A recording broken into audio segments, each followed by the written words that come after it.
بالنسبة لي أنا هي الحائط اللي كنت أستند إليه في بداية حياتي. سميحة أيوب أنا خدت بطولة مسرحية وهي واخدة الدور الثاني، لم تعترض وساعدتني، وقفت جنبي وحمتني حماية كبيرة جدا،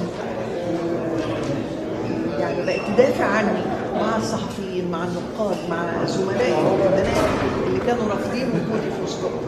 فأنا بدين لسميحة أيوب بوجودي في المسرح القومي، بوجودي الفني في مصر. هي صديقة من 40 سنة، والصداقة متينة وقوية لدرجة إن أنا ما بقيناش بنقول إحنا أصحاب، إحنا إخوات. سميحة أيوب في حياتي